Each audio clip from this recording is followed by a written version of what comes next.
పదే పదే ప్రశాంతతను కోల్పోతున్నారా? అయితే ఇది మీకోసమే. మౌనంగా ఉండడం, తక్కువగా మాట్లాడడం అలవాటైనట్లయితే మీకు మానసిక ప్రశాంతత సొంతమైనట్లే.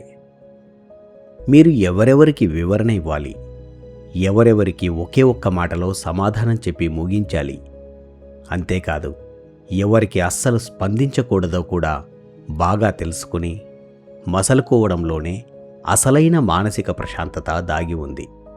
మిమ్మల్ని నిజంగా అర్థం చేసుకునేవారికి, మీ శ్రేయోభిలాషులకు ఎంతైనా వివరణనివ్వండి, పర్వాలేదు.